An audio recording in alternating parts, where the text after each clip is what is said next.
Welcome to Wholesale Hotline, where we cover everything to do with wholesale real estate. I'm Jamil Damji. I'm Brent Daniels. And I am Pace Morby. And together we cover the most important parts of wholesale real estate.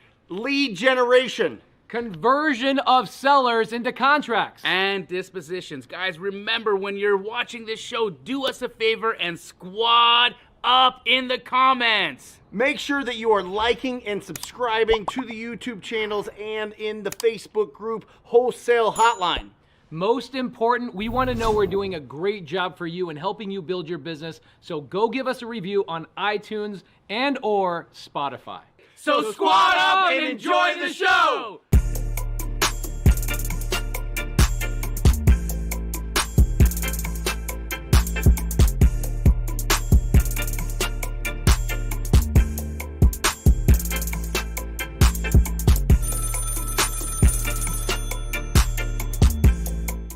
Welcome to Wholesale Hotline number 203. What's correct? I am Brent Daniels.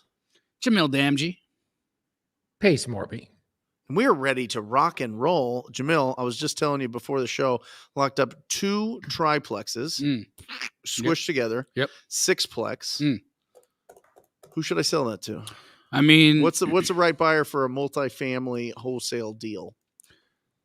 there's a number of options. Okay. So they're in disrepair.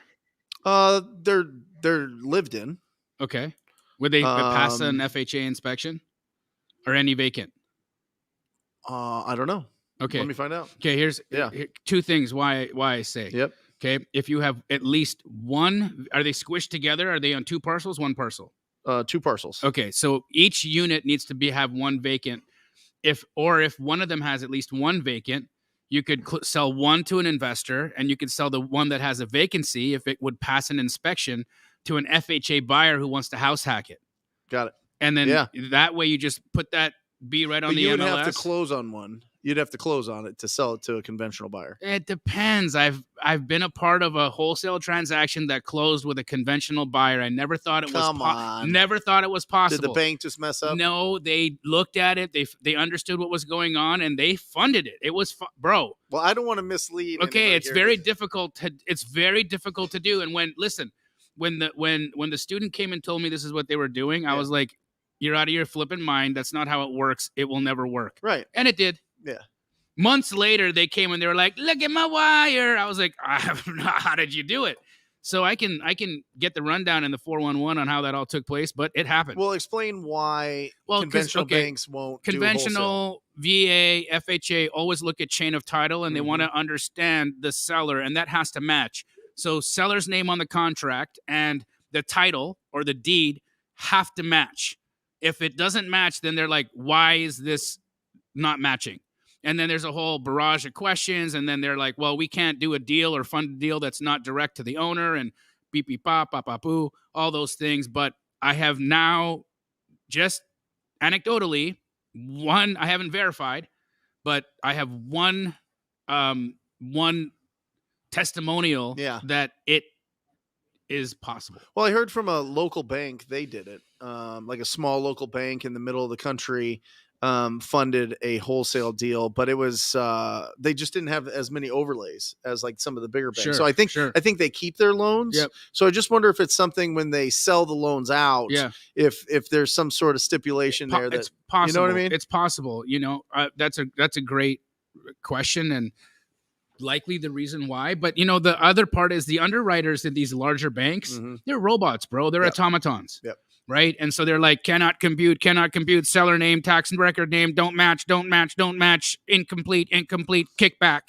Right. That's what they do because they just don't get it. Yeah. Right. So you could be working with a conventional bank that has a person who gets to make decisions that actually has a brain. Yeah. And then they can understand how to process the information that they're being told. And then they can look at the contracts and verify it's real, understood. That's what's happening. Got it. What a wonderful way to make money. Isn't that weird though? Because like they're going to get appraisals. Yeah. So that's really what they use to manage the risk, right? To make sure it's a third party that goes and verifies, okay, this is what we think that this property is worth. And you have a buyer that's ready, willing, and able to buy at that price. You get an appraisal. What's the problem? Again, the automaton can't make a compute. That's just it. That's just it. It's literally that, because you're dealing with a person whose job is not to think outside the box, whose Right. job is not to break like operational conduct, whose job it is to make sure that everything computes.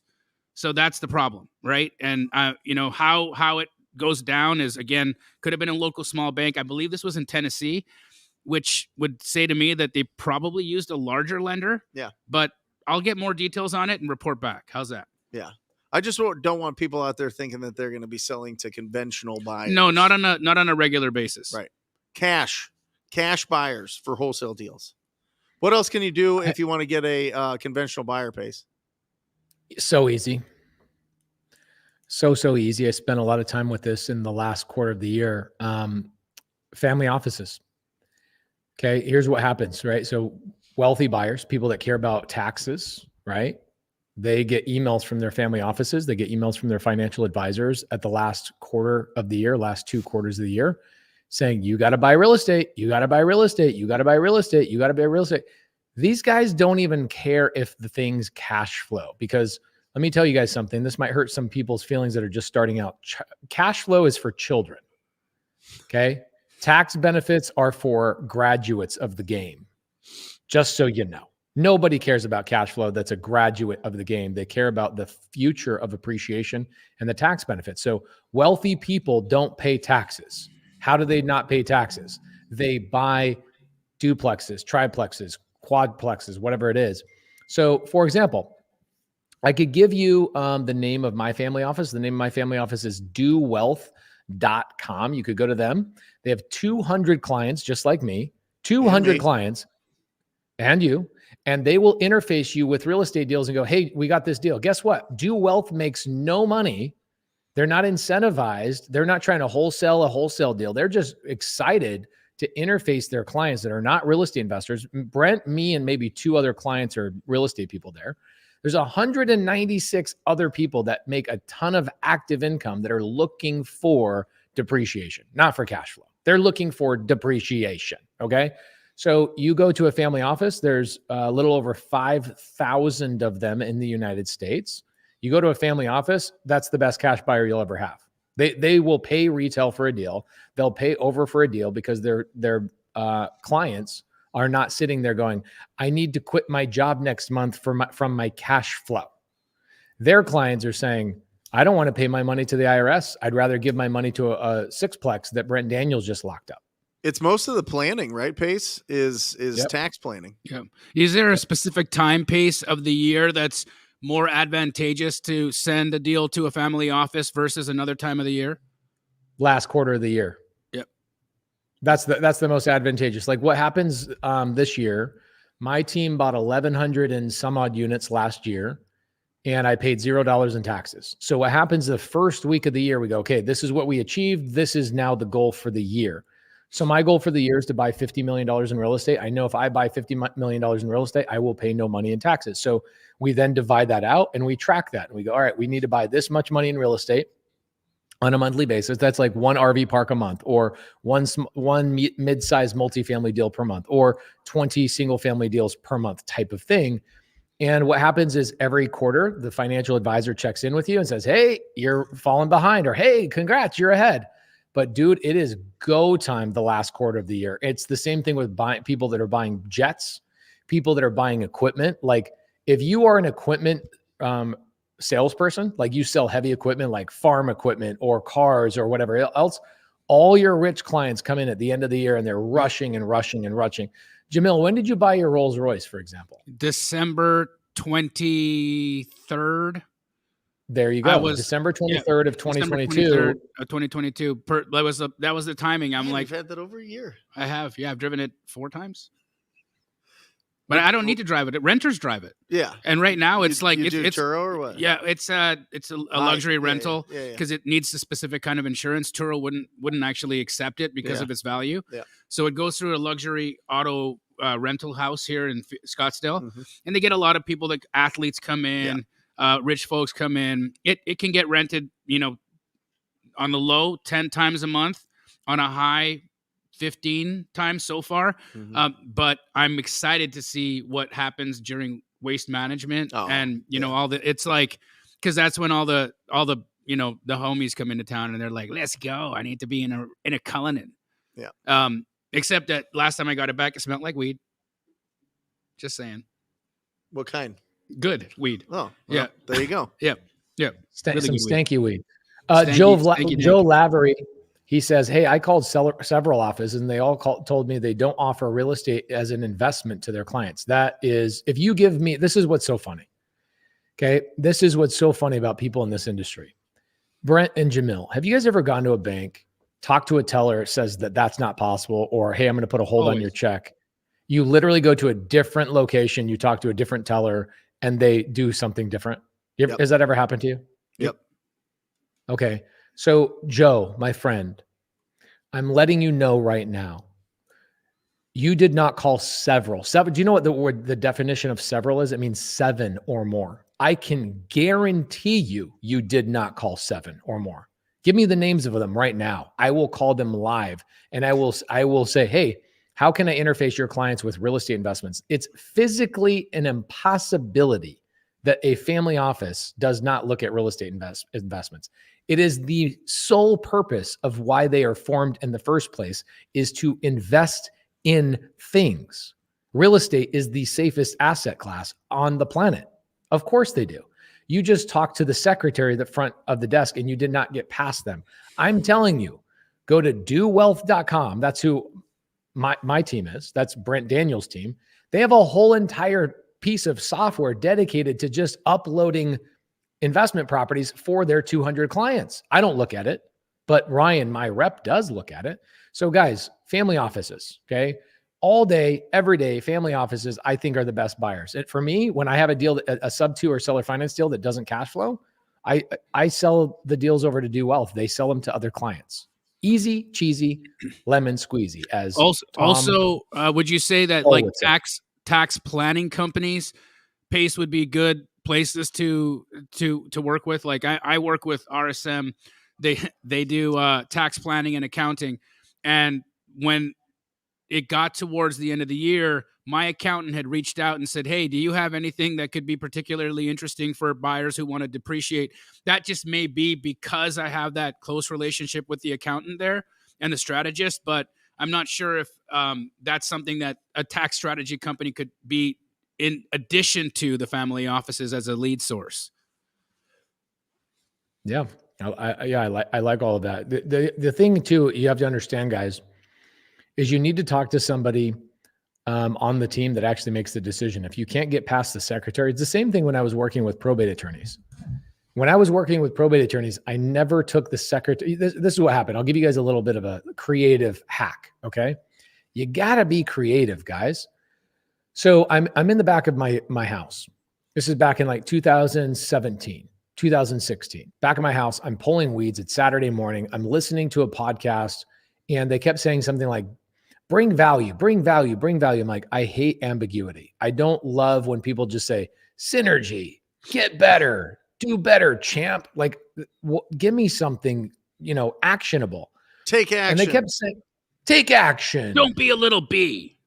Yeah, basically. So I am listening to this podcast and they said, bring value, bring value, bring value. And at the time I was really trying to work probate leads. So what I was thinking is I was like, all right, how do I bring value to a probate client, somebody who had just inherited a property from mom and dad that just passed away? Maybe they have siblings that are squabbling over this property, what have you. And then I had this epiphany. I was like, dude, I don't want to call the sellers. I kept calling the sellers. I kept calling the what's the person, the personal representative of the estate. Yeah. I kept calling the fiduciaries. I kept calling all these people. It wasn't until I called the probate attorneys directly. I had this thought as I'm pulling weeds. I go, oh my gosh, I know exactly what to do. I kept getting turned down from people like sellers and fiduciaries and blah, blah, blah, all that kind of stuff. So I had this thought where I said, I'm going to call probate attorneys on Monday. And I will call them on Monday. I just Googled it. You guys can Google it in your own town. Say probate attorneys in your town, right? In North Dakota, you guys don't even have probate attorneys because nobody lives there. In Arizona, we have like 600 of them in Maricopa County.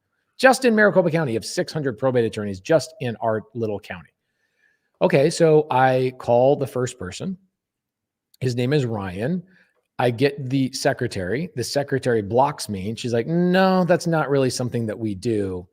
And I go, okay, I got to go back to the drawing board. I got to get creative. So this is what I did. I called her back up and I said, hey, I'd like to call for a consultation. I'm a probate services company. And what I do is it doesn't really matter. I just need some consultation from the attorney about my probate services thing. Can you put me on the calendar and charge me for an hour of his time to come down and sit down? She's like, absolutely. Now, the newbie that's sitting here listening is like, oh my gosh, Pace is paying for an attorney. I don't want to do anything. I want to download free contracts and get everything for free. And I want to call agents because that's free too. I want to do everything for free. Just hang with me. I just hang with me. This did not cost me any money, has never cost me any money. So I go down there. I sit down with Ryan. This is the first attorney I ever did a deal with, directly with an attorney. And I said, hey, my name is Pace. I have a probate services company where everything your clients need, locksmiths, painters, pet relocation services, estate like inventory services. I listed out 18 things that probate attorneys are constantly dealing with. You guys don't know this. Well, you obviously, Brent and Jamil, you guys know this, but probate attorneys are basically babysitters and referral givers. They give referrals to these families that are losing, like okay, they're going to refer the agent, a painter, a trash out company. There's 18 things that they are constantly referring out to the family that's going through probate, and they're trying to provide value to that family. Do you think a probate attorney, that's the best use of their time, to be referring out painters and dealing with contractors and all that kind of stuff? No. So I tell this to Ryan, I go, I'm a one-stop shop. If you ever have a client, send them my way. I will prove to you, I will bring so much value to you. He's like, really? Like everything? You'll do everything? I go, yeah. Tell me what I'm missing out of my list of services. And he gave me like 5 ideas. And I'm like, wow, this is amazing. I go, do you have any? He goes, I love this. This is so great. Like, when are you ready to go? I'm ready to go right now. Okay. So Ryan says, let's do it. Let's do business together. I said, do you have any clients for me? He goes, no, I don't have any clients for you. I go, no problem. Just let me know when you have a client for me. Next day, guess what I'm doing? I'm still pulling the same weeds. I haven't even finished pulling all the damn weeds in my backyard. I'm on like the second half of the thing, and I get a call from Ryan. It's Saturday. Ring, ring, ring. Blocked phone number. I pick up the phone. Hello. Hey, Pace, it's Ryan. Ryan who? Ryan, the attorney. You met with me yesterday. I go, oh, okay. Well, what's going on? Dude, I got a client that needs a locksmith right now. What's the normal nationality for locksmiths? Do you guys know? Jewish. So not open on Saturday. Boom. Okay. So Ryan calls me up and he goes, dude, my locksmith is not open today. And I told one of my clients, same with barbers, that I had already rekeyed their house and they are now driving down. Guys, you don't know this, but probate attorneys are like dealing with rekeying houses and referring locksmiths and painters and pet relocation companies and trash out companies. You don't know this, but they do. So Ryan goes, do you have a locksmith that will do this? I go, yes, I do. I didn't. So what did I do? I went down to Home Depot. I bought some freaking Defiant locks and I went down to the house and I drilled out the mother freaking locks because I'm a mother freaking gangster and I'm not going to take no for an answer. I go down there, re-drill out the locks. And as I'm finishing up, I'm about to call Ryan and just say, hey, just want to let you know I'm done. The keys are ready to go. The client pulls up to the house. Okay. The client pulls up to the house.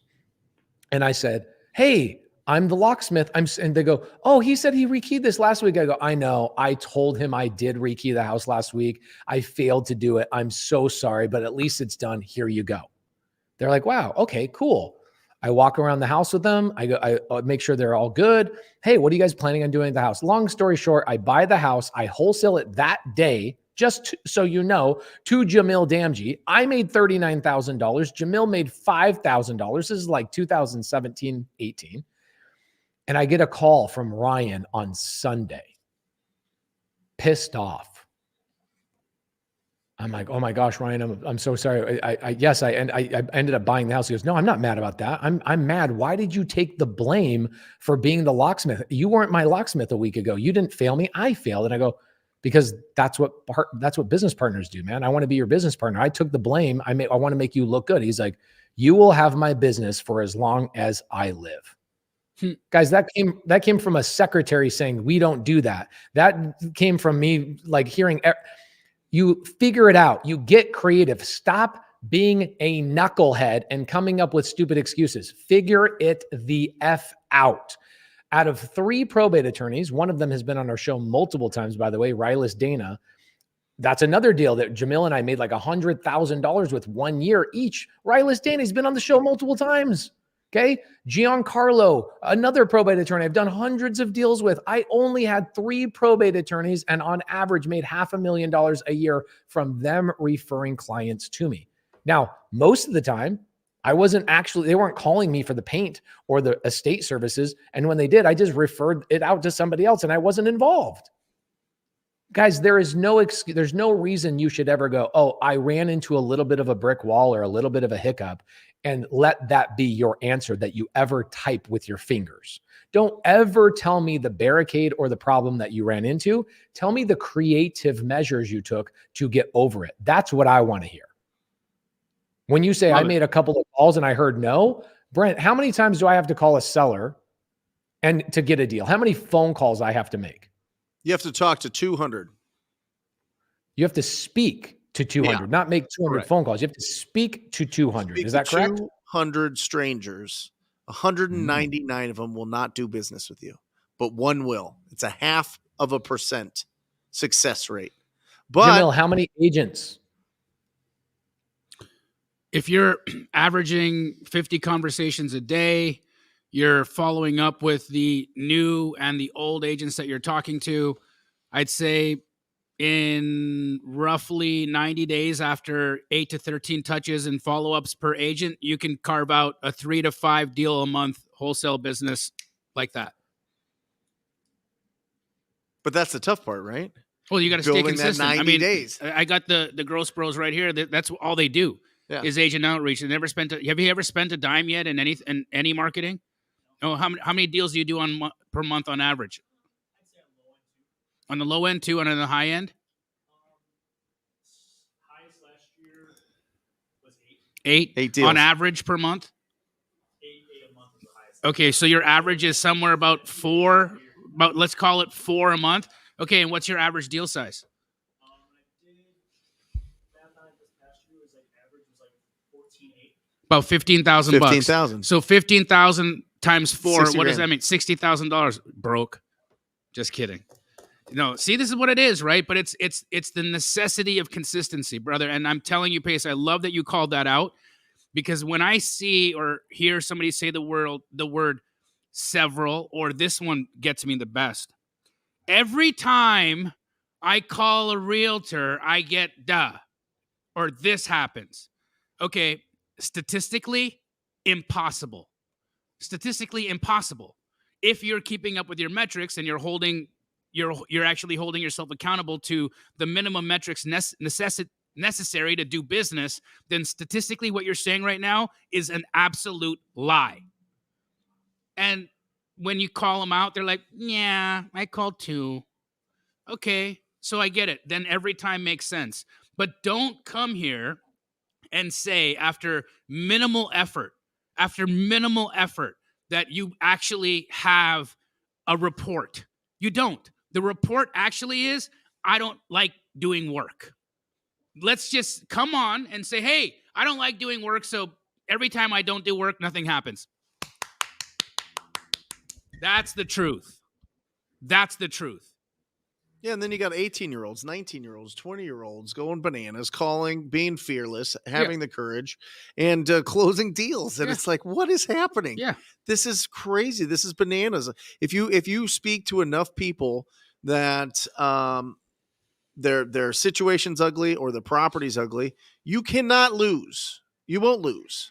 It's just doing it over and over and over and over again. It's tough. It's tough when you get started. It's tough to be rejected. It's tough to push back that walnut-sized reflex in our brain that says I'm not part of this group. I'm not part of the tribe because I'm getting rejected. You know what I mean? How many girls you ask out in your life before you actually landed Aaron? Oh my God, thousands, thousands. Took a long time. And Pace is Mormon, so they got 100% hit rate. You ask, they're like, "Yep, I'm kidding. That may or may not. All have you, been if you're okay. Mormon, all you have to do is say, "I came home from my mission," and you got like 10 girls willing to marry you. So it is pretty. You just go on a mission, come back home, say you came home from a successful mission, and you got a line of people. Lovely. But I mean, I got rejected all through high school, right? I got rejected a lot. And you want to hear something? I'll give you guys a great story about this. Okay. I have this car. It's a black Ford Taurus. I paid $500 for it because my parents didn't give me money. I'm so grateful they didn't. I'm grateful my parents taught me to love work. And I had to bag groceries my junior and senior year to go and afford to buy this car. So I buy this car. My CD player, by the way, was $600. So my sound system was more expensive than the car itself. Dope. As it should. Well, there was a cute girl that I kept asking out multiple times. I did everything in my power to try and get this girl's attention. Okay. And what ended up happening is I went to go pick her up one day. And I knew her, right? And I've been to her house 100 times, and her mom knew me. So her mom says, "Yeah, no problem. She's downstairs. I know she's like dressed. I think she might just be putting makeup on. Go down and like say that you're here," right? So I go downstairs.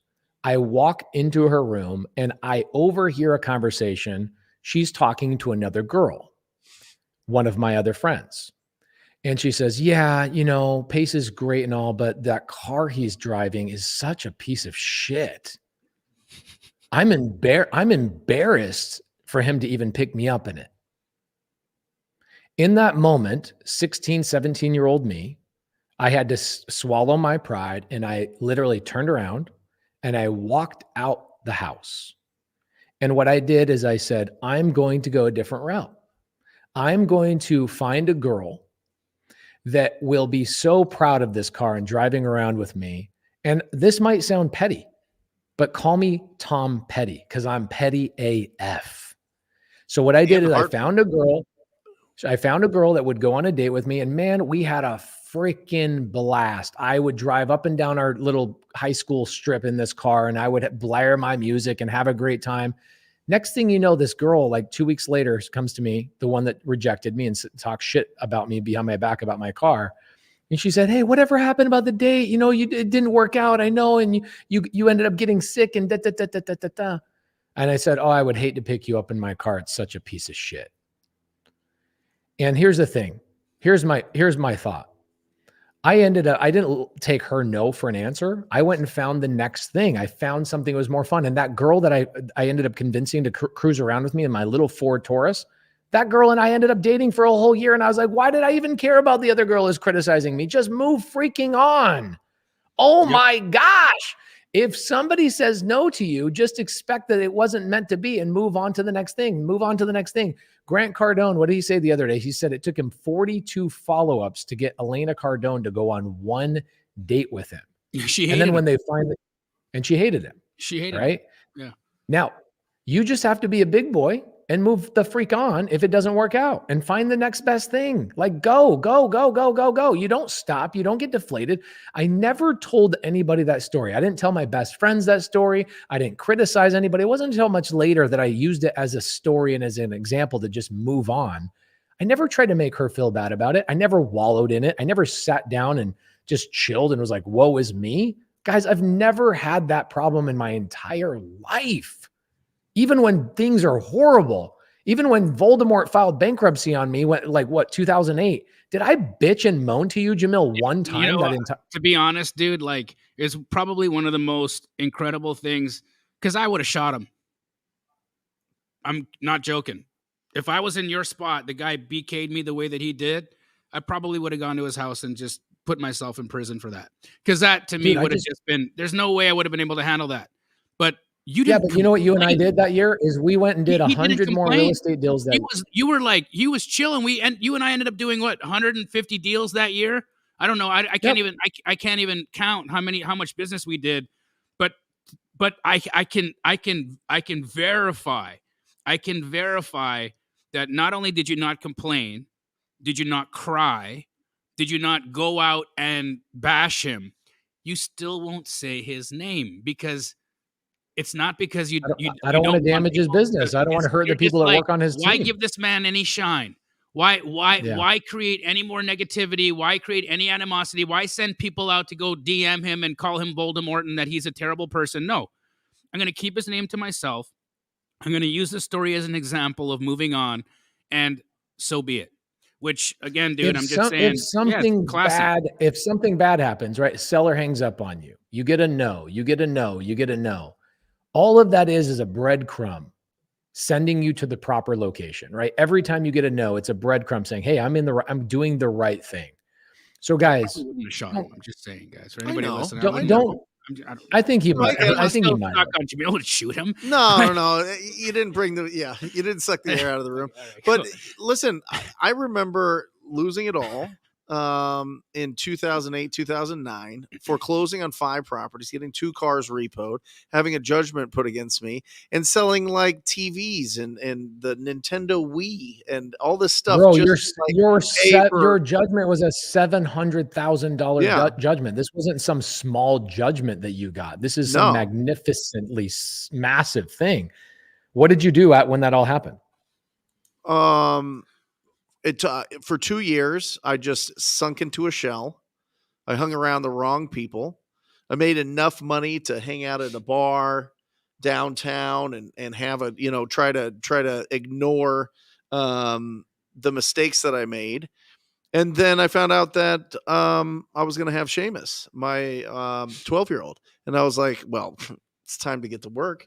And so I just started door knocking. I started going out and knocking on doors and seeing if anybody would sell their property. And I will tell you this with all certainty, talking to strangers, cold calling, getting rejected is so much better than being broke. Yeah. So much better than being broke. Being broke is awful. And I just knew that if I talked to enough people, opportunity would come around. Yeah. I knew if I built up skills to go and talk to as many strangers as possible about their properties, I would win. And I crawled my way out of it. Yeah, because the alternative was broke. That's it. Yeah. Yeah. So what bad are you choosing? Right. Are you choosing the bad that keeps you stuck there? Or the bad that gives you a launch pad into a different situation? I couldn't even get a job. My credit, they run credit to get a job. You know what I mean? Like I couldn't, I had to use this thing and these things and go out and find opportunities. And that's what I did. And then it just starts building and building and building and building. And then all of a sudden you're paying for attorneys, you're paying off debts, you're living in a better place. You don't drive that terrible car that's beat up and hailstorm damage and all these things. And then you pull yourself out. And then all of a sudden you get a little bit of breathing room, and then you just go bananas. You start recruiting great talent to be around you. And then all of a sudden you're here with, the 2 most famous people in real estate investing, and you get to do a show with them every Monday. I mean, it's a crazy life. None of that happens if I didn't go out and knock on doors. None of that happens if I didn't pick up the phone from 9 to noon for 5 straight years and talk to 45,000 property owners. It doesn't happen. You know what I mean? 100%. But everything is on the other side of that conversation. Everything is, one door knock can change your life. One call, one conversation can change the trajectory of where you're going. And then once you have proof of concept, once you cross that bridge from faith that you can do it to it being a fact, then you become unstoppable. And you just keep doing it and doing it and doing it and doing it. And then you realize that you were put on this planet to create value for other people. That's it. To be of service to other people. That's the only way that you can be a business person. That's the only way that people pay you. You get paid equal to the amount of value you provide to the marketplace. That's it. Once you figure that out and take all the restrictions, all the labels off, all the stuff that's holding you back, and just focus on being as proactive as possible, you win. We had a student, Jordan Wittenberg, out of Idaho the other day. I get on an interview with him. He's like, dude, I had this amazing deal. He tells me the story. Guy in foreclosure. Jordan's like, I can't get a hold of him, right? Typical foreclosure lead. What does he do? He's driving to the seller's house by himself. And he's like, I'm going to go knock on the door. Pace says, go knock on the door. When they don't answer, you go knock on the door. And in that moment, there was a intersection where he sees the intersection, and one way is to go back home, right, to the comfort of his home, where his kids and his wife are, where he could justify in his mind, I should go spend time with my kids, right? Like I shouldn't be out there just aimlessly door knocking. I should go spend time with my kids. My wife needs my help. That's what his conversation was in his head. My wife needs my help. My wife needs my help. My wife needs my help. My wife just got back from her 9-to-5 job. She's now taking care of the kids. You know what? I should go and help out with the kids. He's at the red light, and something pushes him to not turn left to go home, but to turn right and drive to the seller's house. Knocks the door. The seller says, there's nothing you can do. It's a hopeless situation. I will spare you all the details. Jordan makes $129,000 assignment fee on this deal, solving a problem that nobody else solves. Now, listen to me. He not only makes $129,000, but he assigns it to Mikey Key, who's also another sub-2 student. Mikey Key goes and makes like $50,000, $60,000 on the fix and flip that he assigned it to. And Jordan's like, I'm like, man, this is amazing. What an amazing story. There's a 45-minute saga he went through to tell me. He's like, even when I was standing on the front doorstep, I was thinking about turning around and going home, spending time with my kids. My wife is overwhelmed. My wife was at her job. And then he says, the best part about it is that my wife now no longer needs help at home, because my wife no longer needs to work at her job. I made enough money on one deal to buy my wife 2 years of not having to go to work off of one deal. So when you guys have this excuse and all this stuff, and you say, oh, I should be doing this and I should be spending time with my wife and kids. Guys, your wife, your spouse, your whoever, your kids, they need you to get your ass out there and knock the damn door. Help the seller make some money and retire them so they can spend all day long with the kids. Let's go. 130 grand plus another 50 some odd grand. That's $185,000 in profits, in families' blessings, in opportunities, in time bought back of non-refundable life minutes, that had he listened to the little dummy voice in his head, and sorry, I don't know you, sir, so I'm not calling you a dummy, but I am calling the voice in your head that said, go home, a dummy. Had he listened to that voice is not your intuition. That voice is your comfort. That voice is the addiction to the same life that you're living. Because if you don't get or do something different, there's no chance that your life can be different. If he had made a left turn and gone home, if he had made that turn, his life doesn't change. But he makes the turn that changes the pattern. He changes the pattern that changes his life. That's how that works. It's one conversation. And to quote the incredible, our friend, Dolph DeRoos, the deal of a lifetime comes around once a week. Yeah. It does. Just depends on how many people you're communicating with, and who your company is communicating with. I mean, how many people do you have on your acquisitions team? I have no idea. Ballpark, maybe 15, 20 people. And how many people do they talk to a day? Hundreds and hundreds and hundreds and hundreds and hundreds and hundreds and hundreds and hundreds and hundreds and hundreds and hundreds. And you add it all up, it's thousands. Lots of hundreds. Lots of thousands. Yeah. Yeah. Every day. Yeah. Every single day. Every day. And they do cartwheels up and down the office because they're happy. Yeah. Because they have an opportunity. How does Keegley win? You can't lose. You can't lose. No, you can't. You can't lose, because at the end of the day, this is always going to be a business based on outreach, on conversations, on talking to people. Are they going on appointments? No. None of my people go on appointments. They could just run it from their computer. Everything is done from the office. And their phone. Yeah. They never have to go on an appointment. Ever. Just saying. I do miss going on appointments, to be honest, Brent. All you real estate agents out there, though, that are getting suited and booted every single day. You know what I mean? Getting out and about. They got to pick up their clothes at the dry cleaner. They got to shine their shoes. They got to drive the nice cars. They got to go on all the appointments. And you guys are doing way more income. way more income. Whatever works. At the end of the day, if it's direct to agent, you do everything virtually. Look, I got two folks from the Astro community. These guys never come stateside. They're always Michelle Garabito and her dude Paul Nelson. Yep. These guys, they float around the globe. I am jealous of their life. Like me, multimillionaire, taught them how they do what they do. And I look at their life and I'm like, what am I doing? What did I do wrong? Yep. Why didn't I figure out that I should just get on a jet and F off and live in Spain? I mean, you kind of did that with me last year. That's where you bought that NASA jacket actually at the freaking Smithsonian in Washington, D.C. I was waiting for you to say, Pace was going to buy this for himself. Yeah. And then was like, nah, dog.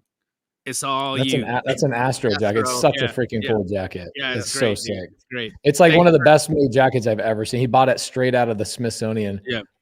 One thing I want to point out here for a second. Tanisha Epps, or Tanisha Spencer, she just got married. Shout out to her. She's a great leader in the community. She makes a comment. She says, if Pace hadn't helped me see myself in a different way, I don't know where I'd be today. So Tanisha joined Subto 2.5, 3 years ago. She took a year. Okay. She took a year to find her path. Guys, sometimes your path is not going to be the same as other people. What Tanisha does is she helps people fill their midterm rentals. So for me, on my low cash flowing Sub2 deals, she just filled one today. This is what's great about what Tanisha does. I have a Sub2 deal down in Queen Creek. I bought it a couple months ago, 3% interest. My payment's like $2,000 a month. Rent rate in that area is like $2,100 a month. So, after CapEx and management, I'm losing money, right? Yep. She found a tenant today that is going to stay in the property for an extended period of time. How much do you think she found for a tenant in a midterm rental? How much? $3,000 a month. Try again. Give me some more than that. Higher? Yes. $4,000 a month. $7,200 a month. Wow.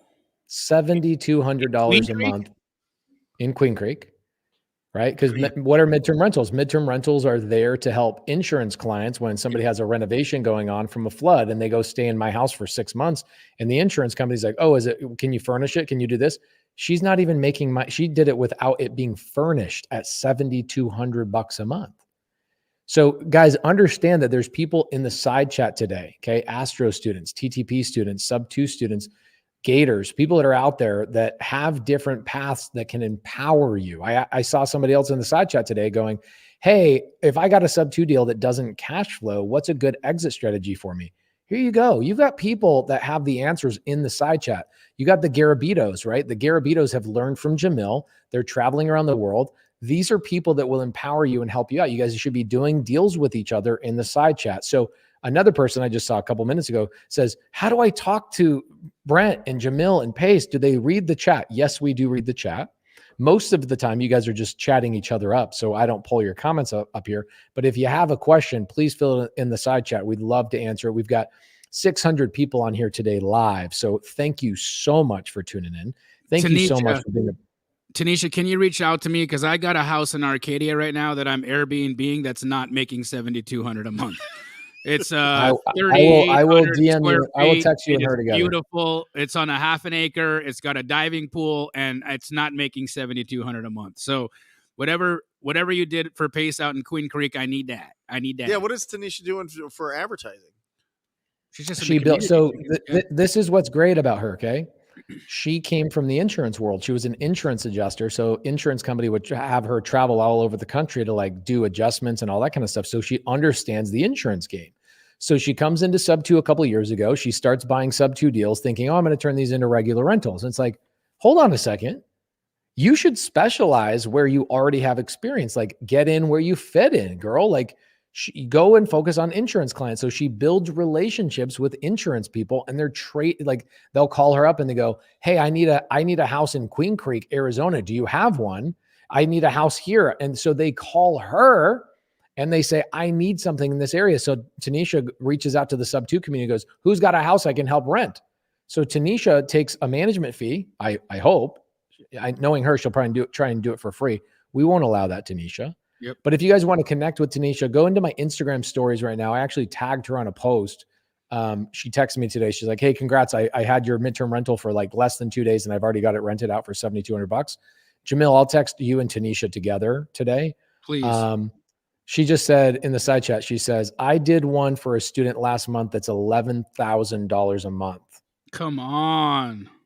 Yeah, I'm partners with her on a couple of properties. She's amazing, dude. She's amazing. So a couple of things I want you guys to take note of. Number one, don't rush it.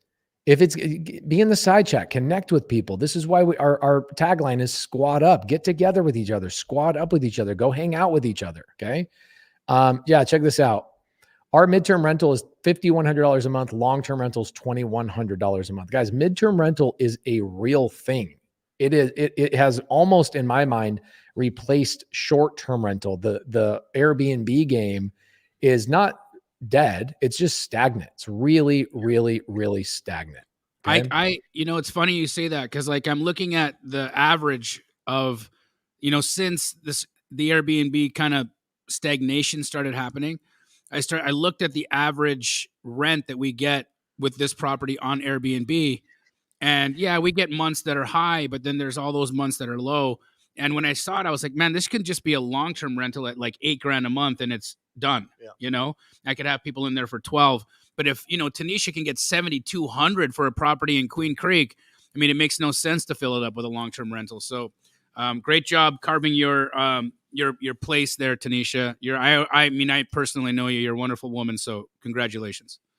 She's great. And like, I don't want to be a midterm rental person, right? This is why we leverage each other. That's what a community is. I don't want to be the person that's doing all the things. Ooh, Cody, he always has good questions. He says, question for the three of you. Why are agents so abrasive with working with wholesalers? And are agents feeling the pinch of the market climate and the lawsuit with National Association of Realtors? Jamil, you could probably speak to this first. Yeah. So, Cody, it's again, I think one of those things of volume. Not all agents are going to be abrasive in working with wholesalers. You've got to watch the way that you approach. I'm not telling you to ever not be transparent. And if you're asked, are you going to wholesale this? Of course, if your only exit strategy is wholesale, let them know. But you should consider yourself a real estate investor before you consider yourself a wholesaler. Wholesale is an exit strategy, meaning if you're evaluating a deal, when you're looking at a deal, are you evaluating it for a potential buy and hold? Could you be evaluating it for a potential fix and flip? Could you potentially wholesale it to a deal partner or a funding partner? Yeah. That's why I put in my contracts the following language. Buyer is an LLC in the business of buying and selling real estate for a profit. Buyer may decide to fix and flip, buy and hold, all horse or wholesale contract at buyer's sole discretion. That's it. Mic drop. I've disclosed it all. I've said it all. I'm an investor when I'm on the phone with an agent. All is disclosed in my contract. There is no problem. Now, with respect to if you're one of those that you're saying, hey, I'm asked if I'm a wholesaler and I can't or don't want to do any of the other things that Jamil just mentioned, the strategies, then okay, you can very well have an abrasive conversation, or you can explain the value that you add or move on to the next agent. Regardless of it, it's not every agent that's going to be abrasive. The next thing I want you to know, if you use transactional funding, you are the buyer. You're the buyer. So you can completely negate the entire idea of wholesaling because it's not wholesaling. It's buying, closing, selling, closing. That's it. You're not assigning anything. So you are the actual buyer. And if you want transactional funding, go to flipcashtoday.com and I'll fund your deal. Okay, that makes you a legitimate buyer. So just turn that little limit in your head off. It's not necessary. Don't let agents be abrasive to you. You're on the buy side. You're on the buy side, meaning you're the guy who can write the check now. I just told you I got your money.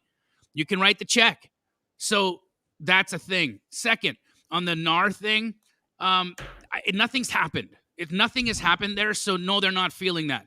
But are they feeling the pinch of a very hard market in 2023? Yeah, they are. But that's not contributing to the grouchiness. Okay, what's contributing to the grouchiness? Probably the fact that they woke up today and maybe one of their dogs puked on the carpet.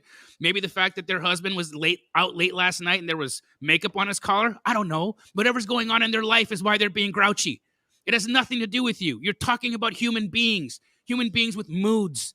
They don't know you. They don't care. They pick up the phone. They're in the mood. You got them on the wrong day. Bad mood. It's all good. Call them back. Next day, they don't even remember they were a jerk to you the day before. You know how many times I've done that? Called an agent. They're being kind of a butthole. No problem. I diarize the call for a week later. Call back. It's rainbows and unicorns. They don't even remember talking to me a week before and that they were rude to me. So again, this is statistically impossible. You are not going to be treated abrasively by every agent. It's going to happen. Well, I blame you. Why? And I'll tell you why. Why? Because people take your training. Yeah. And then you tell them, yeah, you got to talk to a lot of people. Yeah. You got to go through a lot of conversations. You got to build real relationships with these agents. Right. You got to use this type of paperwork, this type of language, and it's a lot of these steps, but it makes you rock solid. People will take your message, water it down, say you don't even need to do any of that stuff. Buy this thing that sends this stuff, that does this automatic offer that doesn't have any, you don't even have to talk to any agents, and sends it out there. And they don't do all the things that you have put into place to build real relationships, because they're just trying to get the deal. Right. They get one deal out of 20. They make 10K and life is good. Yeah. You know what I mean? Yeah. And so, look, you know, whatever. And I'm obviously joking with you, but about being your fault. But that is what it is. If you're going to be learning how to speak with agents and submit offers with agents, follow exactly what Jamil tells you to do. Exactly. There's a cadence. It's a tennis match, right? And at the end of the day, there is a presentation to it. 100%. You can't just go out there and improv dance your way through some, ultimate contest. Can somebody please make an? You know what I mean? Can someone please make an interpretive dance video about agent outreach? Oh my gosh! If it's good, I'll pay you $1,000 and I'll put it on my channels. But that's what it feels like. It feels like just going and trying to. I need this. Trying right to get it right. Yeah. Trying to get it done. So follow if you're going to learn that. Right? You guys learn from it. It works. It works. You guys can build a solid, predictable business doing that. But the people that are just going out there and submitting offers to agents and backing out on these offers give everybody a bad name with agents. Or they just like pepper spray, or they just pepper an agent with an offer. There's no conversation. There's no rapport building. There's no comps. There's nothing. It's just a low offer. It's just an email with a low offer attached. Hey, offer attached. Hey, agent, offer attached. And they look at that number and they're like, no way in heck am I going to call my client and go to bat for you on this number without any justification or idea how I'm going to even present this story. Here's another one. They're not going to do it. Here's another one. There's literally people training people out there that go, if you submit these offers, the hedge funds will buy them all. People are still training on that? Of course. Listen. Wow. Listen, there's a lot of training out there where it's like, people don't want to do the hard work. So just sell them what they want to hear. And you want to hear the most scammy training I've heard recently. Yeah. Somebody's out there charging $100,000. They charged, it was like 25 people. They charged $100,000 to for a done for you wholesale business. Yep. And it's like a lifelong thing. They're like, oh, it's lifelong. We'll basically run the whole thing for you. They haven't even had a phone call in 6 months since they all signed up. There's no course. There's no education. There's no contracts. There's nothing. They send like a video email update once a week of like, hey, we're going to get started on it. Hey, we're going to get started on it. Guys, there's so many freaking scams out there, and they're big names, like big names that you guys see on social media all the time.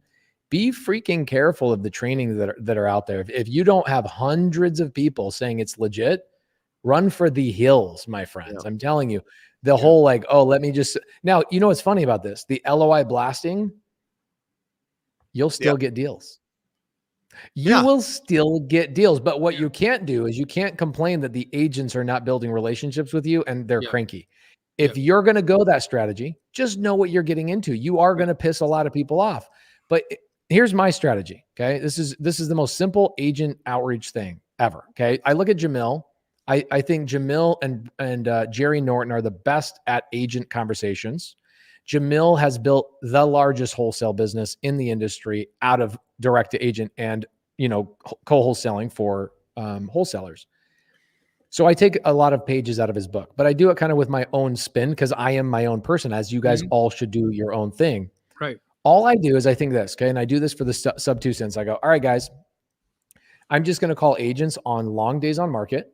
And the only thing I'm attempting to do in this phone call, I'm not trying to close a deal.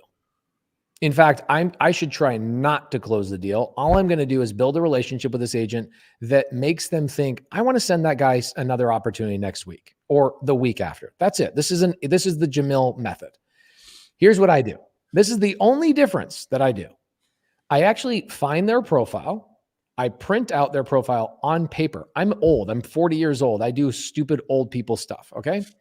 I print out their paper and I tape it on my wall. And I don't stop calling agents until I have 50 agents that are on my wall, taped on my wall, that said they're going to send me future opportunities. All I do now, I could build Jamil, if all I did was text those agents every 2 or 3 weeks and say, what else do you have for me? How many deals would I get? Maybe once a month. And if those agents fell away and they stopped replying, then I have to replenish, but I have to have 50 agents that are in my Rolodex that are replying to me every 2 weeks. I don't have to call 50 new agents every single day if I want to. Do you think I could make $100,000, $200,000 a year just talking to the same 50 agents over and over and over? Yeah. At least 100 grand. Easy. Maybe not 2, but at least 100K. At least 100K. And you're sitting there. And how many agents could I build a relationship with? Or how long would it take for me to build a relationship with 50 agents? I'd say less than a week, 2 hours a day. I could have 50 agents on my wall taped. And I go into my office and I look at the wall and I go, all right, I'm going to text these 10 today, those 10 tomorrow. And I'm just going to stay on top of them. I'm going to do 10 text messages every day. Bro, that's it. I'm doing 12 to 15 deals with Monique a month. That's ridiculous. A month. Why didn't I land that deal? Why didn't I land that? One agent. It's one agent. You tried, bro. You tried to get that relationship. Everybody did. Everyone. I was trying to be her contractor, bro. No, but I love it. I love it. She'll snapshot me a little one. Bro, it's the Astro community is the worst. Don't. The Astro community are the biggest offenders because they all go after Monique Walker for whatever reason. They're like. And then she'll just snapshot their message and text it to me. This is what happened to me. This is what happened to me with Tristan. Shout out to Tristan Trenberth. I'm gonna call him out on the live. Okay, Tristan Trenberth, sub 2 student. I bring in Rylas Dana into it was like 6 trainings for the sub 2 student. I was like, this is my probate attorney. I'm doing deals with him. Blah blah blah blah blah blah blah. Next thing you know, I get a call from Tristan. He's like, hey, do you want to come and see this house with me in Phoenix? I go, yeah, I'll go down there. I go down to the house. I'm like, bro, this is a great lead. Where'd you get this lead from? He's like, oh, I got him from my probate attorney. I was like, dude, that's amazing. Who's your probate attorney? That's so good. I was like, this is what I get for just sharing all my resources. It's like, instead of going and creating a new relationship with a probate attorney, it's great. Don't hate the player. It's good. I don't hate the player. I was like, kudos to you, bro. Let's do the deal. You deserve the relationship. And, kudos to Rylas too. Rylas is like, bro, you've been traveling around the country speaking on all these stages. You're not as available as Tristan is anymore. I was like, you are 100% right. I just think it's hilarious that people will just call the person that instead of getting the idea in their mind that there are 1,000 Monique Walkers, 1,000 people will just text Monique Walker. There are. They're like, dude, it's like there's 1,000 like her. Like that's the thing she's not even the highest volume agent in Arizona. I think she's like number 12. Want to be. But she's like number 12. If she wanted to be, she would go bananas. But she's number 12. Yeah. Right? So there's like she's 11 probably the most people. Profitable. Possibly. There's 11 agents doing more business than her. Right? Like there is. Yeah. And there are opportunities there. I'm not doing agent outreach anymore. My team's doing it. Yeah. But, I do it live. Do you have requirements for that? What? Like, when you bring on somebody new, I'm interested in this because I'm growing my team, Yeah. right? And with my acquisition managers, right now it's 50 to 60 calls a day to lead follow up. Yep. And I'm trying to track how much call time that they're actually on the phones. We Because don't you can want dial them to that. be longer than 6 minutes on the call with an agent on Okay. first outreach. Longer is like if you're getting beyond 6 minutes, you're wasting time. Right. It's different with property owners, though. Yeah, it's different with property owners. With agents, it's Yeah. like, let's cut to it. They want to cut to the scene. Let's cut to the scene where we're making money. Let's get to the part, right? So it, a lot of the Do you have things, a minimum amount of outbound calls that they have to make? I think it's 250 a day. 250 dials a on day. On a dialer? On a Yeah, but dialer. you're doing new dials is what you're talking dial. about. New Brent, dial. you're talking about follow up. I'm talking follow up. Yeah. I Okay, can so- get- And yeah. then so your new rep is reaching out for new dials. Yep. Do they also do follow up?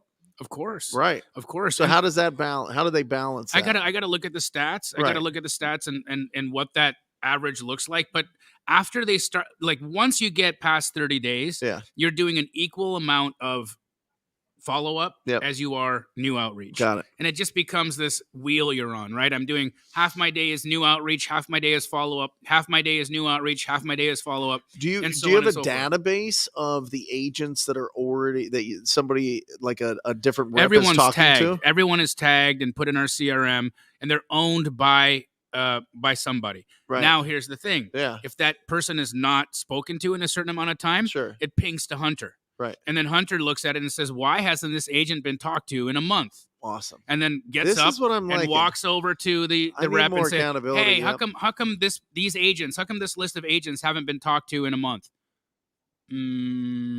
Okay, well, that's your first strike. So do you get a new list of agents as they come out each month? Yeah, we scrape every month. We're You do? constantly scraping. Yeah, Scraping just like typically Realtor.com yeah. Yeah. For anything new. for any new agents. Right. Yep. And then so that information goes into your system Mm-hmm. and automatically dumps into Our CRM. your Yep. CRM, Yep. and then new reps already have certain people that they can just day one. Here's what you say to them. Yep. Here's how you Yep. push the button. Yeah, and if a rep and an agent don't hit it off well, or Yeah. the call is crummy, and that agent goes back into the rounds. Sure. So then they're like, "Yeah, this call was like terrible. I totally screwed this up. They hung up on me." Do Gets you ever kicked back. remove some agents that are just Yeah. absolute nightmares? Well, I mean, is there like an mean, excommunicado list? there's a DNC list for there's a agents? DNC. It's a D, but it's very short Yeah. because people's memories are short. Yeah. And at the end of the day, it's like, what does it matter? What does Yeah. it matter that, if somebody's like, "Don't call me." Well, first of all, you're a real estate agent and you've advertised yourself I to be get it. called. So Right. like, It's a I can commercial call number. you. Yes. I can call you. Yes. And you can say you're on the do not call list as much as you want. I didn't call you at home and you ain't suing me. Right. So what do you want to do? You don't want to talk? No. Okay, bye. My rep will call you. My partner will call you next week. Whatever. Yeah. Right? Just let it go. So when they call up, are they saying, "Hey, listen, I'm looking to buy houses"? Or are they Yeah. saying, "Listen, I've got an incredible amount of investors that are looking for properties"? Do you No, have any? we are a buyer, Right. right? And so they don't call and say I represent a list of investors. They call and say we are looking to purchase, Right. and it's the truth. It's just like you. Yeah. It's just Yeah. like you Yep. reaching out to us. Yep. Yeah. So they're reaching out. "Hey, I want to buy some properties. What do you have?" Yep. And they're like, "Nothing." I'm looking for something in original you're like- condition or needing a bunch of work before you put it on the MLS. Right. Anything you got right now, I can What's look the at. deal with like pocket listings though? Well, that's what I just described. It's a pocket I know, listing. but they can't do it, right? Of course they can. In Arizona, Of course they can. I thought they had to list it on the market. That Morby says that is a lie. Yeah. That's not true. Are Their you talking broker. Morby Povich? Yeah, of course. That's awesome. Of course. Yeah. Old school. Yeah, old school. Yeah, for the folks that are like millennials here, that's a show, but from back in the day where they strap people up to a lie detector and then Yeah. ask them all kinds of Yeah, questions. it was It was wild. amazing. Anyway, so they call them up. They're building a relationship. "I'm a buyer. Send me your deals." Are Yep. they saying them with Keegley? Are they Yeah. just saying I'm me? No, they sometimes they'll just say their name, and if Right. they ask what company, they'll say Keegley. It is what it is. And they say, "What are you looking for?" Yeah. Or sometimes Looking they're for like, "I original don't have it condition. right now. Yeah. I don't have anything right now." Or they'll say, "Hey, I just got a new listing," and they look at the listing and it's like, no. See, You misheard me. This is completely remodeled. I don't buy that. Right. I need like the floorboards falling in. I I love need it. the roof caving in. I need love that it. kind of deal, you know? Do you have a list of investors to call or other wholesalers to call, or is it course. just agents that you're reaching out to? It's a whole mix. It's wholesalers So you're scraping for wholesalers too. constantly. Yeah. Woo! How about that? And then do you give a base for your reps? They start off on a draw system, Right. but then they move over to commission only. Commission only. Yep. What's the 20%. 20% of the deal. Nice. Yeah. That's fantastic. Yeah. That's really Well, good. you can give 20% because you don't have marketing. Yeah. Right. Yep. Yeah. So really, you just set up the system to put people in front of other people that have ugly houses they want to sell or original condition. Yeah. Right. Yeah. Or needing a tremendous amount of work. Right. What are you guys' thoughts on what Austin Miles has to say? What do you think, Pacer? I've got a lot to say about that. I pulled it. I'm the one that pulled it up. I think it's a great question because I think he's mixing two conversations into one, honestly. I think it's a great question just to kind of clarify that. So, what Jamil's saying is if you are running into problems, okay, so here's the thing. If you put me on the phone, you're going to have a hard time like finding anybody better on the phone than me. It's going to be really hard. Okay. Because I build relationships. I am so good. I'm an empath. I read people incredibly well. I can tell you what your religion is, what your favorite football team is, and what you had for breakfast just by talking to you on the phone for 15 seconds. Okay. That beats any stupid script you're ever going to have. It beats every stupid thing you could even imagine. So I look at it and I can talk to the agent. I can hear in their tone. I can hear their personality. I can tell if they're at Sotheby's or freaking Keller Williams. And because of that, I can identify when that agent's going to have a hard time hearing the word, I'm a wholesaler. Or I can also tell when an agent like Monique Walker is like, yeah, I don't care what you do with the property. I care about giving a solution to my client. That's what I care about. Yeah. So it's two different conversations, right? When I know that I have agents that are cool with me and wholesaling it, I tell them, hey, I represent a list of buyers. I do buy some of them myself, but I also have a handful of homies that are buying as well. I'm telling them that I'm a wholesaler. I'm perfectly fine with that. The agents are perfectly fine with that as well. Why? Because they trust me and they know that I'm going to follow through. Okay. The reason why wholesalers have a bad name, okay, why wholesaler has a bad taste is because wholesalers that are out there just sending out LOIs and they have no actual buyer, they are the ones that gave us a bad name in the industry. They're not fulfilling on what they promised. Okay. Could you imagine if every wholesaler that sent out a contract, okay, think about that. Every wholesaler that ever sent out a contract to an agent, if it was fulfilled 100% of the time in the last 20 years, would wholesalers have a bad name or a phenomenally stellar name? Even if 50% of them closed, the name would still be almost stellar. It's so what you're saying is you're saying that we don't have a problem with wholesalers. We have a problem with the wholesale industry who doesn't follow through. Exactly. Performance. Exactly. Okay, Well, great. also, Okay. agents think that we're acting as agents. It's like, they think that they're a doctor and they went to all this schooling and all this, code of ethics and everything to be a doctor. And then people are just performing surgery willy-nilly out there. You know what I mean? Yeah. You're like Yeah, that. and It's like a the- personal affront that I have this Well, I do realtor button. I do BBLs in my garage. What is that? Come see. Oh, he needs one, dude. Is that a Brazilian button? I was posting about this on my Instagram stories yesterday. I triggered a lot of people. My story basically said, "You guys are expecting agents to be educated? I'm sorry. 95% of agents you will ever talk to in the past and in the future will be so uneducated." Think about this. A real estate agent needs about 60 hours of education to get a license and about $1,200.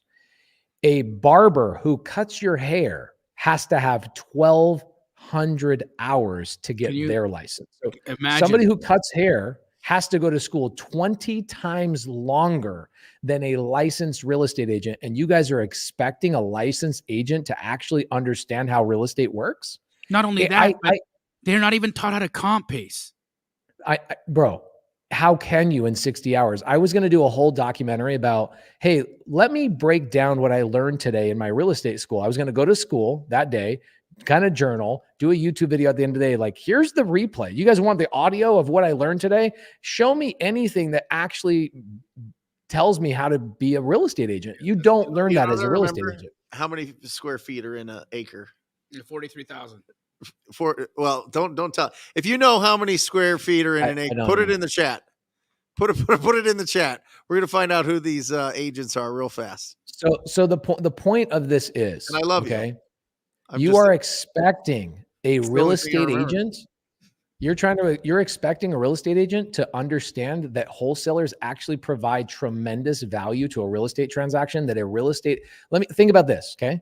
Let me give you guys a little bit of food for thought. How many, Jamil, how many expired listings pop up every day in our market? In our market? Every day. In Arizona. I'm going to say, okay, so we're on average listing 50 a day. Okay. You're close. It's 40 a day average. Okay. So we get about 1,200 expired listings per month in Maricopa County alone. That's not Pinal County. That's not Flagstaff. That's not Yuma. That's not Tucson. In the state of Arizona, we get a little over 2,500 expired listings every single month in just our state. Okay. So think about the nation. And what is an expired listing? And this goes back to his point, the question he's asking. Okay. I knew Laura would know. I knew Laura would know. Yeah. Okay. Shout out to my wife. Love that woman. So how many expired listings pop up every single day in the country? Do we know? I did the math this morning. It's 5,000 in the country, 5,000 a day.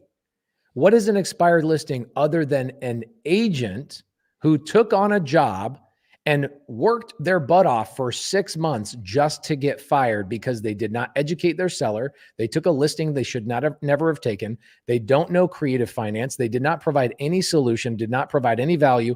They took on a job and did not educate their seller. So what does that tell you? If 5,000 agents a day get fired, it tells me a couple of things. Number one, I don't need another lead source as long as I live.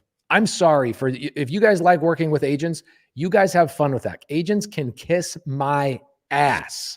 I don't want to work with agents. It's a pathway that is very successful. It's a truly amazing pathway. I am so riddled with, oh my gosh, I have to be so patient with these children that have a license to sell people's largest asset. And then we as wholesalers are upset when they treat us like the enemy. Guys, they took 2 weeks of classes. They don't educate themselves. They're physically required to go take continued education classes. But what do? They hire virtual assistants to take the classes for them. They won't even take their classes. Okay. So I've never heard that, Jay. That's great. 43,000. 4 men going 35 and a 65. Yeah, I love that. That's a really great way to remember that. So my point is, when you are talking to an agent, don't be upset when they're upset about you wholesaling. And so what Jamil was saying earlier was saying, hey, if you find yourself not able to build rapport because you aren't as good on the phone as Pace or Brent or Jamil or Jerry or hundreds of people in the side chat, you're not as good at that yet. What you should do is say, hey, I am a buyer, up until you run into a situation where you do have the ability to build rapport and trust within 30 seconds. If you've ever heard a Jamil call, a Brent call, a Jerry call, a Pace call, you know what the unique thing is that all four of us have? Relationship is built in 30 seconds. Yeah. Done. Credibility, asking the right questions, introducing myself properly, not sounding stuffy, actually sounding very personable. And that agent is now at ease. Okay. Now also, I can bring up the thing, Pace. Sorry to cut you off. Don't sound like a salesperson. You are a buyer. You don't sell them. Why are you selling them?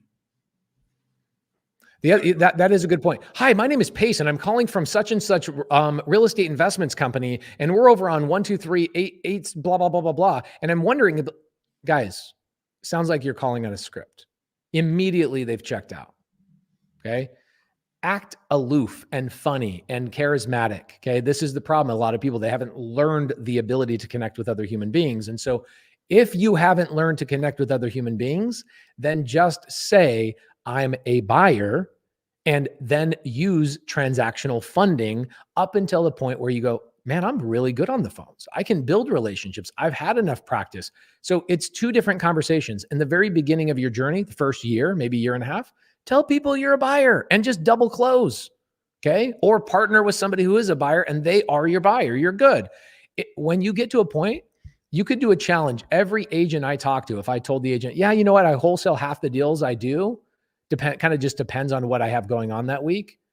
I will promise you, and I will bet you $5,000 that I will not run into an agent that will ever tell me. And yes, I'm being cocky because I deserve it. I earned it. I put in the 10 years of hard work. I am being cocky. An agent will never tell me they don't like me wholesaling a deal because I built the rapport properly. So if you're like, shucks, I haven't learned the art of negotiation, then tell them you're a buyer and use transactional funding. It's basically the same strategy, just depends on the phase of the business that you're in. Jamil, what are your thoughts on this? You're 100% right. There's nothing to add to that, bro. It is your training wheels, right? That's exactly what it is.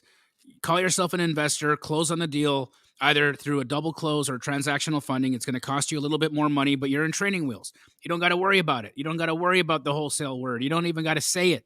It's never even going to show up on the HUD. It's two completely different transactions. They're irrespective of each other. So be the buyer. And until then, until you've got your bearings and you understand how to go, keep the training wheels on. And when it's time, remove them. The training wheels cost extra, guys. It does cost you a little bit of money. You don't just buy the bike and the training wheels come for free. The training wheels, transactional lending, double closing is going to cost you a little bit. But guess what? You're on the road. You got forward momentum. That's the important part about the transactional lending. Hey, guys, I brought Daniel Quijano on here today because I heard today that Jerry Norton committed to the Closers Octagon to actually compete, not to actually be a judge. What? Yep. Yeah, it was surprising because I reached out asking him about being a judge, and he's like, I kind of want to compete. And I think that when you if you think of OGs in this space, there aren't many people that can measure up to Jerry. So I think it would be fantastic if we can get him committed to that. Tell everybody what the Closers Octagon is and how it differs from the Closers Olympics, and when is this happening, by the way? Yeah, so a lot of you guys. It's not rigged. Sorry.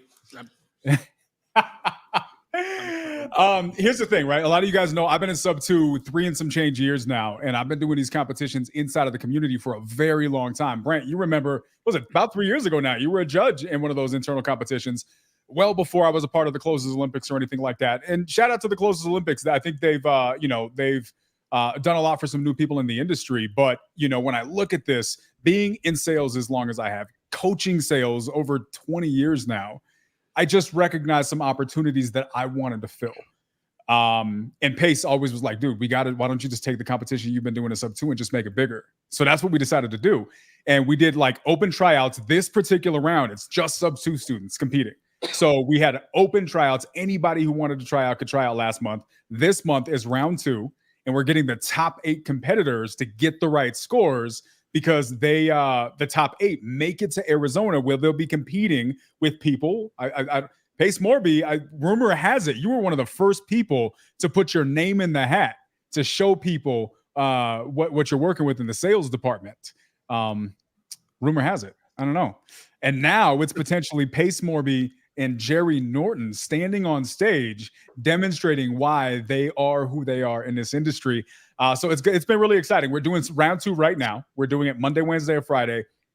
Main event, February 9th in Arizona live. And we have something like 400 community members flying in for this, by the way. It should be super legit. How do people watch it? That's the question. So obviously, if you're in sub 2, we got the whole thing that's going on, and they're able to watch those things. Who will be streaming that. For everybody else, we're going to actually be doing a live stream thing. Let me see if I can just share the link. Closes Octagon. I'll send this to you guys. I don't know where to send this. I don't know how to spell Octagon. Dan, is this like WWE versus UFC? Like you and Closers Olympics? Is this what we're trying to do? Are we trying to like because WWE is great, right? It's Mhm. great. But we're actually gonna it's real stakes now. So it's not just gonna be RJ again. Are you saying that the WWE is Fake? What is that? Well, it's not fake. Fixed? It's Rigged? The outcome is Oh, the outcome is predetermined. I have no idea. What did I say? And Did you're I say? saying that this is more like what Daniel is Real. talking about is True, honest, actual is it, oops. fighting. Okay, Yeah, okay. got it. Actual competition. Yeah. I don't know if I'm qualified to answer those questions. Those are advanced questions that I have not reached the skill level to Doesn't assess. Daniel the Q mean Daniel the qualified? Sorry, but Rumor has it. Rumor has it. I appreciate you, Jamil. I mean, here's the thing. I want I to hope do that this. doesn't make it into a reel. If it does, tag Elijah. Well, here's where we want to do this different, right? This is where we want to do this differently because I don't know. like 30 minutes to try to lock up an old lady at an ARV that was kind of thrown together. I get it. I get it for the sake of the competition, but that's just not how this business works. So what we want to do day of is every single person has an entire day to make calls, the whole day. And finding enough judges to be able to fill this in is going to be interesting. But the way I'm thinking about doing it is we'll have a judge per person and then they'll rotate. So let's say hypothetically, Jamil, if you were a judge, you'd be spending 30 minutes or an hour watching pace, and then you're going to somebody else, then you're going to somebody else, and everybody's rotating. And then at the end of the day, you guys are accumulating their scores. And they'll get scored not only on what they did in those conversations and on their skill set in deployment, but also in what they're able to do with the deal. And at that point, we'll have actual people there comping deals live. So if a contract gets sent, you're not just going to get graded on the deal that you got sent. You're going to get graded on the likelihood of that deal closing and scored negatively if that's not a real deal. Right. Yeah, is I it mean, gonna be like that is a Brock big part of Lesnar, the Closers where Olympics. he left the WWE and went to UFC. Are you going to invite RJ? I would. So if we invite RJ, what is RJ doing? Is RJ commentating on this thing? Like what role should No, an it's like RJ play? you've got to invite the WWE heavyweight champion to come and fight in the UFC if he wants to maintain holding on to his belt, right? I mean, Interesting. don't you have to? I would imagine. I think he'd love it. I think he'd love it too. I think he'd love it. Yeah. Have you reached out to him? I have not reached out to him yet. I actually told Quijano to not reach out to RJ today. Because it's sub 2 only this time? No, I was just like, this is a different competition. Why not let the person win this competition and then maybe go to RJ and say, hey, this person won this. It's like you don't have RJ compete in this thing. RJ is the top of the heap on the other side. You wait till the person becomes the top of the heap here, and then you go. We have WrestleMania, a battle like royale. AFC versus NFC. Yeah, I get it. Yeah. Okay, There you go. I like what you. I like where you're going with this, We're bro. building this thing up. Yeah, let's get it. Is that So a maybe- TikTok lamp behind you? What's that? Is that a TikTok lamp behind you? It is a TikTok lamp. Are you Somebody on on my TikTok? team sent that People to follow you? They can. I think it's Daniel.theq. I'm probably more active on Instagram, which is this thing right here. Okay. Look at that. There he is, the flipping master himself. I don't know. Here's the thing. It depends on what we're doing, right? My wife, just so you guys know, she has a secret crush on Jerry Norton's seller, not his seller calls, his agent calls. She loves him. I walk in the house the other day. She's listening to Jerry Norton on the phone with an agent as she's cleaning and doing things around the kitchen. I'm like, dude, come on. Like, give me some credit here. All right. Jerry Norton is one of the best of the best. I still learn from Jerry. In fact, shout out to Jerry this morning. I sent him 4 or 5 voice memos back and forth, like collaborating on an idea. And I'm so grateful to have friends like Brent and Jamil and Jerry. And Jerry, the fact that Jerry's like, yeah, I want to compete. Dan, did Jerry say that he would fly out from Iguana Land to Arizona for this competition, or is he going to do it live? I don't know that he said that. I think him and the Iguanas are going to close deals remotely is the impression that I have at this point. So here's another thing, Pace. I'm thinking, Jerry sparked an idea. Maybe following corner, this is the direct to seller. Maybe the next quarter, we do a closers octagon #2, all direct to agent. If you do direct to seller, where are the leads coming from?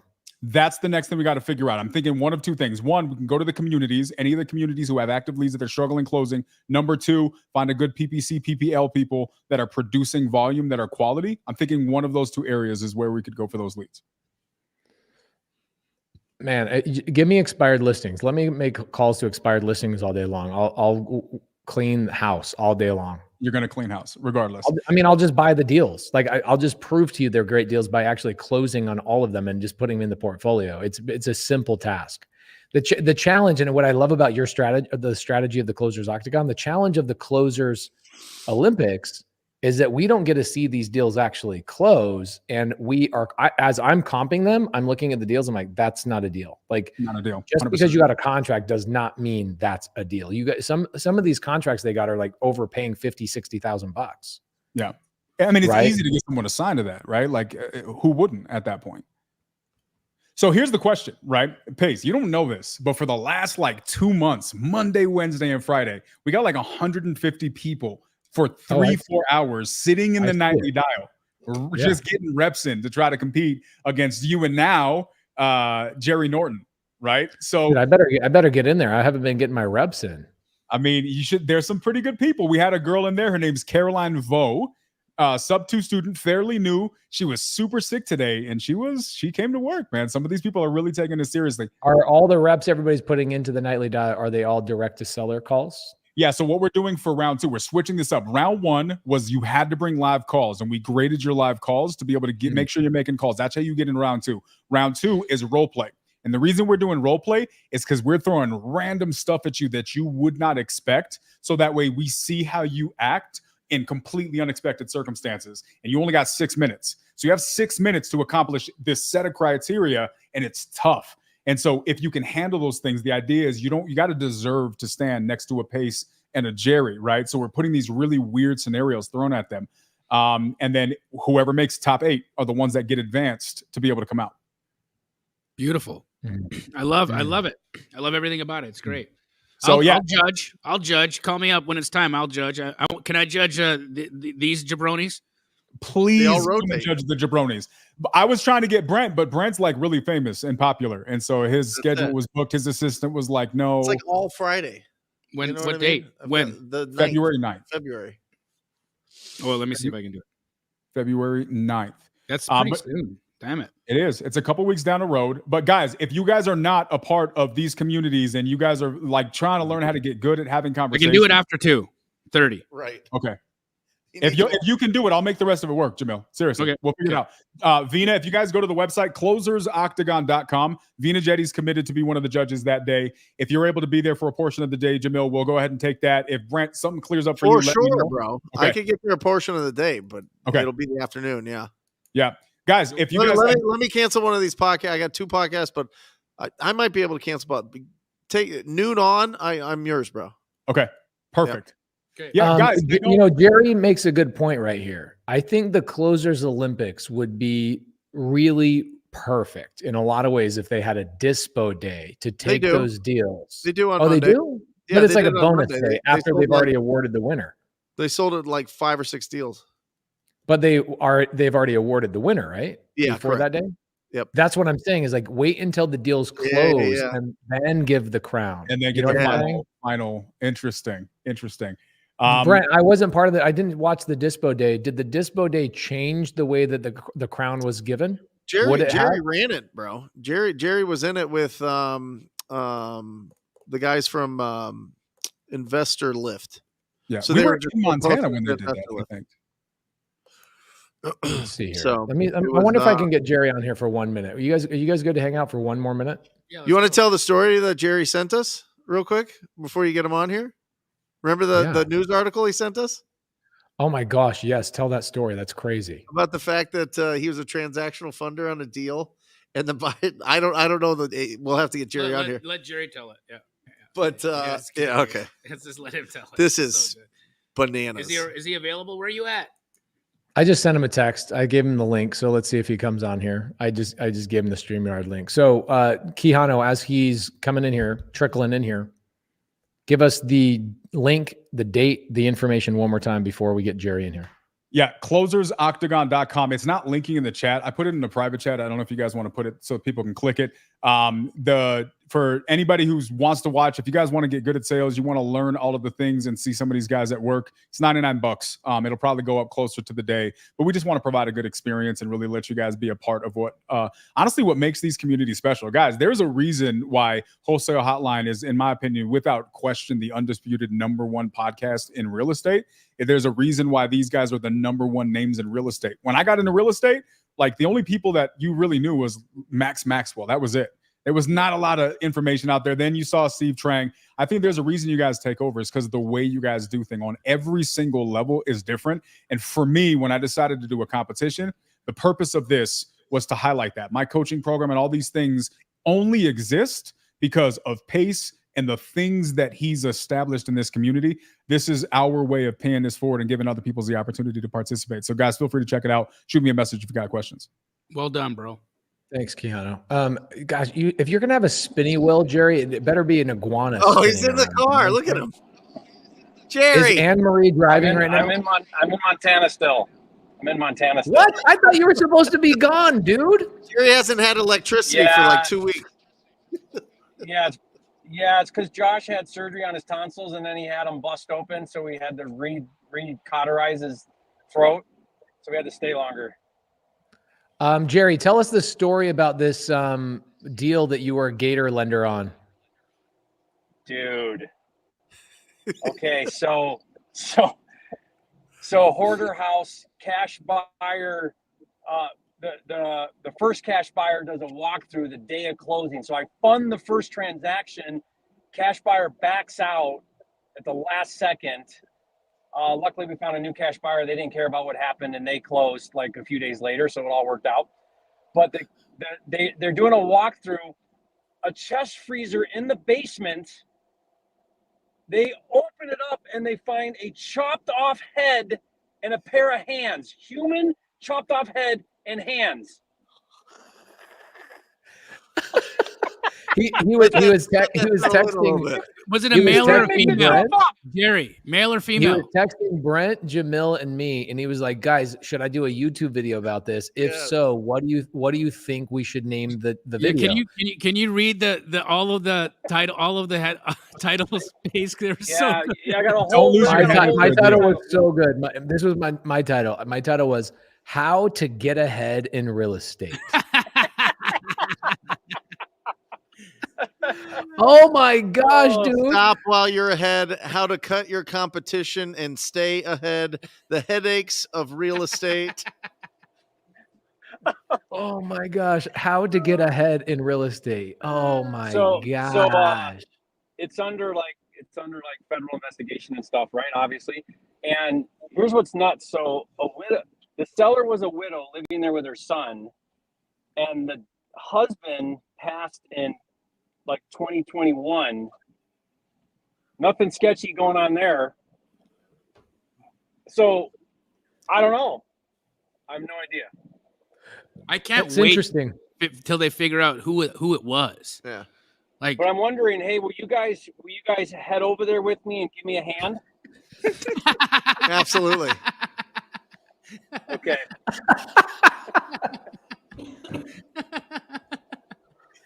Jerry, is Anne-Marie driving you right now? No, Johnny's driving. What up, Johnny? Is Johnny getting married soon too? No, heck no. He might wait for that for a bit. Okay, he might be the one We'll Jerry see. Norton son that actually waits a couple of weeks. Jerry's got his son has got a newly engaged son that got engaged 2-3 weeks ago. Walked out on the frozen lake and said, "Will you marry me?" Wrote it on the frozen lake. Yeah. ring that bell. You only have 8 more kids until all of your kids Close are the married. deal. Yeah, one more down. That's right. Jerry, are you going to come and hang out either as a judge or a participant in this thing? Are you going to come in down to Arizona? Are you going to be in? I don't know. I'm waiting Rico? for Dan to like sweeten the deal or something. You know, like do I get to hang out with like Jamil and Brent too, and Pace, and do I get to see the baby and Laura? I mean, I don't know. We'd love that. Bring Anne-Marie though. She's cooler than you. I know she is. It would be more fun there, wouldn't it? It would be more fun here. We do have an event space that we rented out for. It would be more fun here if you can make it down here. It'd be a blast. However you want to be participating. But sadly, you got to go check into your island to make sure you put in the dates, right? Yeah, for sure. How long have you owned Puerto Rico, Jerry? I don't own it, but I've been there 3 years. Wow, that flew He by. has been there. Coming on this fast. summer, he has been there 3 freaking years. Oh my gosh. 3 years. Yeah. Jerry also, every time he texts me like once a week or so, he's like, "Hey, I got a new build going up right now." Dude, this dude is building like multiple luxury homes out there on the ocean. Are you going to be able to even move away from Puerto Rico in a couple of years? Well, I mean, I want to stay. Emery's not super crazy about it, so I don't know. We'll see. We've met our minimum requirement. You have to be there at least 3 years. So, but I got a lot right next to Pace, so it's very tempting to come back. Yeah, I run by it a couple of times a week, and I give you guys updates on your frozen pipes and all that kind of stuff. It's great. Yeah, Jerry had to go to my Montana house a couple of days ago because my pipes did freeze. It was negative 30 degrees in Kalispell the other day. It's crazy. Yeah. So crazy. Jerry, we freaking Fun love stuff. you, man. Thank you so much for everything you do for the whole community. Thanks, Jerry. Everybody, I got this one is more for you Jerry before you Norton. go. Yep. Real estate investors get head. Nugget solo. Okay, that's it. I'm done. Jerry's like, I'm out. I'm out. Hey, Quijano, we'll see you at the Closers Octagon next week. Actually, is it next week or is it in 2 weeks? 2 weeks, February 9th. So I think it's like 2 and some change. Okay, dope. I'll message you about it later, bro. I appreciate you. Thank you, guys. Thank you so much. Wholesale Hotline 203. You want to take us home, Brent Daniels? Yeah. What? Any events coming on this week? No.